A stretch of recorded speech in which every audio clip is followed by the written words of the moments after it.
শেখ হাসিনার পতনের পর দেশ জুড়ে আলোচনায় আসে আওয়ামী লীগ নেতাদের। এই রাস্তা থেকে তুলে নিয়ে কিশোরীকে দল বেঁধে ধর্ষণের অভিযোগ উঠেছে যুবদল নেতার বিরুদ্ধে। এটি নারায়ণগঞ্জ 4 আসনের সাবেক প্রভাবশালী এমপি এ কে এম শামীম ওসমানের ডুপ্লেক্স বাড়ি, যে বাড়িটি আমি এই মর্মে সকলের অবগতির জন্য জানাচ্ছি যে গাজীপুর জেলা ছাত্রদলের সভাপতি মোহাম্মদ ইমরান হোসেন শিশিরের বিরুদ্ধে মেয়েকে বিয়ের প্রলোভন দেখিয়ে দিনের পর দিন ধর্ষণের অভিযোগ উঠে। এই যারা সন্তানগুলো ভারত নয়, যদি তারা সৌদি আরবে যায় তারপর তারা এই অপকর্মের সাথে জড়িত থাকবেই থাকবে। বাংলাদেশ ওরা মনে করছিল এটা বাংলাদেশে যেরকম ভাবে সহজ সরল মেয়েদেরকে হুমকি ধামকি দিয়ে তারপর তারা দিনের পর দিন নির্যাতন করে গেছে, ওরা মনে করছে ভারত এরকমই মনে হয়, এরকমই হবে। আরে না ভাই, এটা তোমাদের জন্য, এটা হয়তো শেখ হাসিনার জন্য হতে পারে, বাট তোমাদের জন্য না। ভারতে দেখলাম গত এই 2 দিন আগে দেখলাম 4 জন মিলে তারপর ভারতের একটা মেয়েকে ধর্ষণ করছে, 4টা গ্রেফতার হয়েছে। এই বাংলাদেশের এই আওয়ামী লীগের লোকগুলো মানে চিন্তা করতে পারেন কোন লেভেলের লোক। চলেন আপনাদের আগে কয়েকটা ভিডিও অংশ দেখাই, দেখেন তারপর কিছু কথা বলছি। দেশ জুড়ে আলোচনায় আসে আওয়ামী লীগ নেতাদের নানা অন্যায়, অপকর্ম, দুর্নীতি আর জনগণের সাথে করা প্রতারণার কথা। অবৈধ সম্পদ অর্জন থেকে শুরু করে দুর্নীতির মাধ্যমে কোটি কোটি টাকা পাচারের তথ্য ফাঁস হয়েছে এরই মধ্যে। শুধু তাই নয়, নারী কেলেঙ্কারিতেও উঠে এসেছে অনেক নেতার নাম। গুঞ্জন আছে নায়িকা জাহারা মিতুর স্পর্শ ছাড়া নাকি ঘুমাতেন না ওবায়দুল কাদের। আবার শেখ সেলিমের সঙ্গে নাকি নায়িকা নিপুণের অবৈধ সম্পর্ক রয়েছে। এসব আলোচনা সমালোচনার মধ্যেই এবার নেতাদের অপকর্ম নিয়ে বিস্ফোরক মন্তব্য করলেন যুব মহিলা লীগের এক নেত্রী। কি বললেন তিনি, জানাচ্ছেন বিস্তারিত সহকর্মী এসআই রাজ। গত 5 আগস্ট ছাত্র জনতার বিক্ষোভের মুখে ক্ষমতাচ্যুত হয় আওয়ামী লীগ সরকার। এরপর দলটির নেতাদের অনেকে দেশ ত্যাগ করতে পারলেও সিংহভাগই রয়েছেন আত্মগোপনে, আবার অনেকে গ্রেপ্তারও হয়েছেন। এর মধ্যে দলটির তৃণমূল পর্যায়ের নেতা নেত্রীদের নামেও মামলা হচ্ছে। তাদেরই একজন ব্রাহ্মণবাড়িয়া যুব মহিলা লীগের সহসভাপতি উম্মে হানি সেতু। শেখ হাসিনা পালানোর পর তার নামে 3টি মামলা হয়েছে। নিজ সন্তানদের রেখে এখন পালিয়ে বেড়াচ্ছেন তিনি।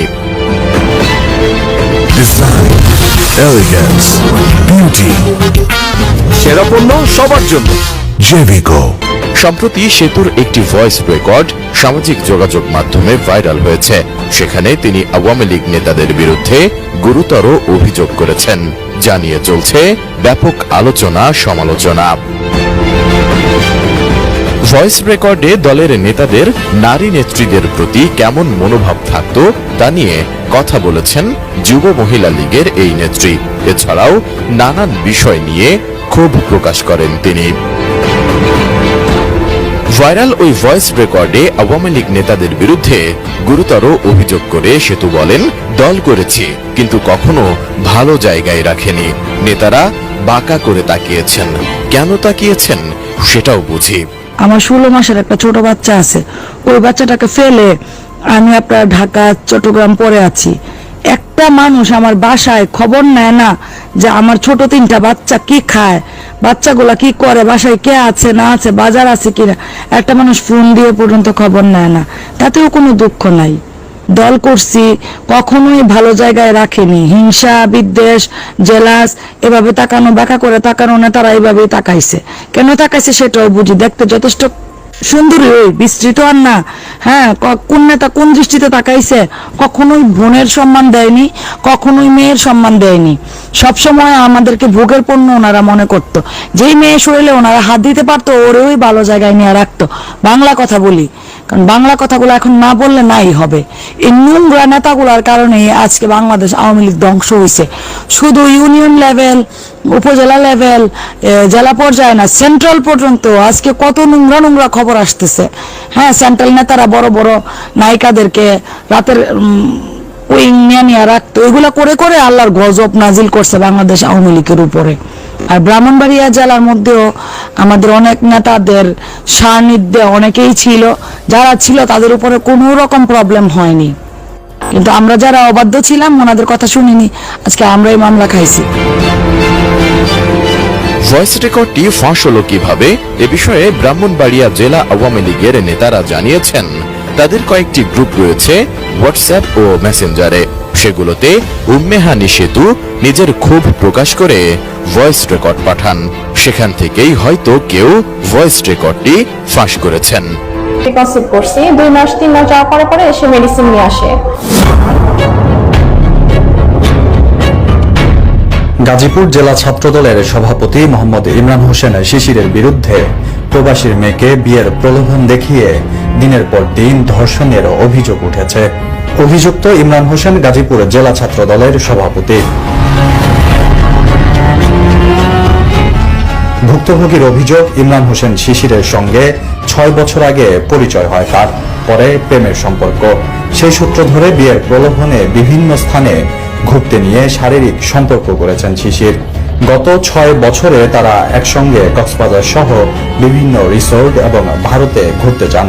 ইন্ডিয়া গেছি 9 দিন ছিলাম, আর কক্সবাজার কিছুদিন পর পরই কক্সবাজার যাওয়া হয়। ওই সময়কার আবাসিক হোটেল ও বিভিন্ন রিসোর্টে অবস্থানকালীন সময়কার একান্ত ভিডিও এবং খুবই ঘনিষ্ঠ কিছু ভিডিও কালের কণ্ঠের হাতে এসে পৌঁছেছে।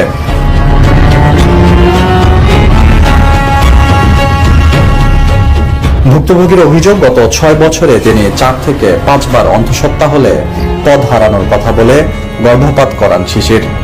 6 বছরের মধ্যে প্রায় 4 থেকে 5টা বেবি কনসেপ্ট করছি। 2 মাস 3 মাস যাওয়ার পরে পরে এসে মেডিসিন নিয়ে আসে। এখন বেবি কনসেপ্ট করার পরে সে বলে যে তার ছাত্রদলের সমস্যা, সে সভাপতি থাকতে পারবে না। বিয়ের চাপ দিলে ছাত্র রাজনীতি শেষ করে বিয়ে করবেন বলে তাকে প্রতিশ্রুতি দিতেন। কিন্তু গত 5 আগস্ট আওয়ামী লীগ সরকার পতনের পর শিশির ভুল পাল্টে ভুক্তভোগীর সাথে যোগাযোগ বন্ধ করে দেন। এখন প্রথমে বলছে যে বিয়ে করবে, এখন সে ছাত্রদলের সভাপতি থাকা সত্ত্বেও বিয়ে করতে পারবে না। কমিটিটা শেষ হলে বিয়ে করবে, কিন্তু গত 5 আগস্টের পর থেকে সে যোগাযোগ করে না। শিশিরের ক্রমাগত হুমকির ফলে নিরাপত্তাহীনতায় ভুগছেন বলে দাবি এই নারীর। তারপর আমি সেন্ট্রালে গেছি, সেন্ট্রালে কথা বলছি সভাপতির সাথে। এখন ওইখান থেকেও বলছে যে মীমাংসা করার জন্য এটা, কিন্তু সে আমার সাথে কোনোভাবেই যোগাযোগ করতেছে না, উল্টা আমাকে হুমকি দিতেছে, ফ্রেন্ডরাও দিতেছে, বলতেছে যদি আমার বাড়িঘর ভাঙবে, ওর বাসা আমার বাসা খুব কাছাকাছি, বলতেছে যদি আমি বাড়াবাড়ি করি তাহলে এটা ভালো হবে না। এসব অভিযোগের বিষয়ে গাজীপুরের জেলা ছাত্রদলের সভাপতি ইমরান হোসেন শিশিরের কাছে আপনারা পুরো ভিডিও ক্লিপটি দেখলেন এবং এদের কর্মকাণ্ডগুলো দেখতে পারলেন। ভাই, কিছু লোক আছে এগুলো হলো জন্মগত দোষ, আর মানে স্বাভাবিক। নেতা ক্ষমতা থাকলে ওই নেতার যখন সামসামি করে, ওই নেতা মনে করে কি আমি ওই মনে হয় নেতা চাইতে বড় পাওয়ার আলা হয়ে গেছি। একটা সাধারণ একটা কাজ নেতারা দা করাইলে মোটামুটি 10 টাকা দিয়ে দিলে করলে নেতায় করে দেয়। এই চামচায় করে কি, মানে ওই নেতার লগের চামচা যে আছে ওই চামচায় এত পরিমাণ এমন কঠোর দেখায় যে মন না এর ছাড়া কিছু হবেই না, মানে এটার 50 টাকা দেন, 50 টাকা দিলে এই কাজটা হবে। চিন্তা করতে পারি যে কাজটা কিন্তু 10 টাকা দিয়ে আমি হাসিল করে নিতে পারি সরাসরি নেতার কাছ থেকে, সেটা কি কর তার চামচার কাছ থেকে 50 টাকা করে নেওয়া লাগলো। এই হলো আমার সোনার বাংলাদেশ।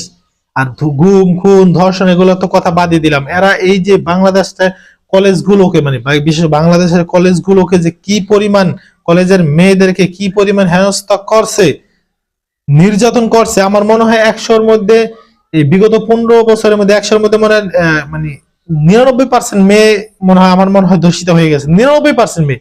কারণ 2-4টারে মানে এত পরিমাণ নির্যাতন করছে যে তারা ওই সরকারে আওয়ামী লীগ সরকার থাকতে তারা মুখ খুলে ফেলছে, তারাও বলে দিচ্ছে যে এরকম আমাদের সাথে এত অপকর্মগুলো করছে। চিন্তা করতে পারেন। আমরা দোয়া করি আল্লাহ যেন এই জানোয়ার গুলোরে আল্লাহ হেদাত দিয়ে তারপর আনেন, না এদেরকে যেন ধ্বংস করে দেয়, না জীবনে যেন এই নামটা আল্লাহ পাক রব্বুল আলামিন মুছে ফেলেন। আমরা আর কি বলবো, এই তো বলার তো আর কিছু নাই। স্বামী ওসমান কত ভালো দেখা যায়, তাহাজ্জুদ নামাজ পড়ে 70 রাকাত করে। এই জানোয়ারের অপকর্মগুলোর কথা শুনলে গায়ের পশম গুলো দাঁড়িয়ে যায়, লোম গুলো দাঁড়িয়ে যায়। তো যাক, আর কোনো কথা নাই ভাই, ভিডিওটি একটু বেশি বেশি শেয়ার করে দিবেন, এই অনুটুকু আপনাদের করতেছি। আল্লাহ হাফেজ। আসসালামু আলাইকুম। নূরে মুহাম্মাদি সাল্লাল্লাহু আলাইহি সাল্লাম থেকে সকল মাখলুক সৃষ্টি। হযরত ইবনে আব্বাস রাদিয়াল্লাহু তাআলা আনহু বর্ণনা করেন, সৃষ্টি শূন্য অবস্থায় নূরে মুহাম্মাদি সাল্লাল্লাহু আলাইহি সাল্লাম 12 সহস্র বছর ধরে আল্লাহ তাআলার ইবাদতে মশগুল থাকেন। অতঃপর আল্লাহ পাক নূরে মুহাম্মাদি সাল্লাল্লাহু আলাইহি সাল্লামকে 4 ভাগে ভাগ করে, 1 ভাগ দিয়ে আরশ, 1 ভাগ দিয়ে কলম, 1 ভাগ দিয়ে জান্নাত এবং 1 ভাগ দিয়ে আলমি আর রহ এবং সমগ্র মাখলুক পয়দা করেন।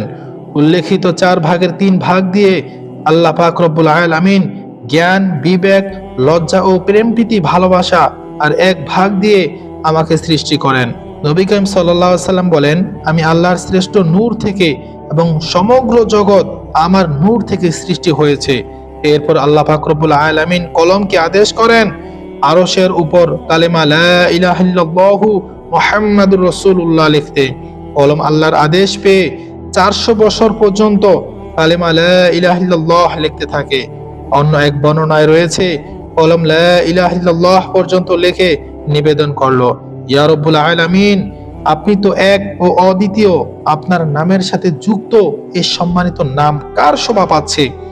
আল্লাহ পাক রব্বুল আলামিনের পক্ষ থেকে জবাব এলো, এই নাম আমার সম্মানিত হাবিবের, তুমি লেখো মুহাম্মাদুর রাসূলুল্লাহ। এই আদেশ আল্লাহ পাকের ভীতিকর সম্বোধনের প্রভাবে কলমের মুখ ফাঁক হয়ে যায় এবং কলম মুহাম্মাদুর রাসূলুল্লাহ লেখে। তখন থেকেই কলমের মুখে ফাঁক রাখার নীতি চালু হয়েছে, যা কিয়ামত পর্যন্ত চলতে থাকবে। সুবহানাল্লাহ। সম্মানিত ভিউয়ার্স, ভিডিওটি যদি একটু ভালো লেগে থাকে, ভিডিওটি আপনার বন্ধু বান্ধব, হোয়াটসঅ্যাপ, ইমো, টুইটার প্রত্যেকটা সোশ্যাল মিডিয়াতে আপনারা বেশি বেশি শেয়ার করে দিবেন। আল্লাহ হাফেজ।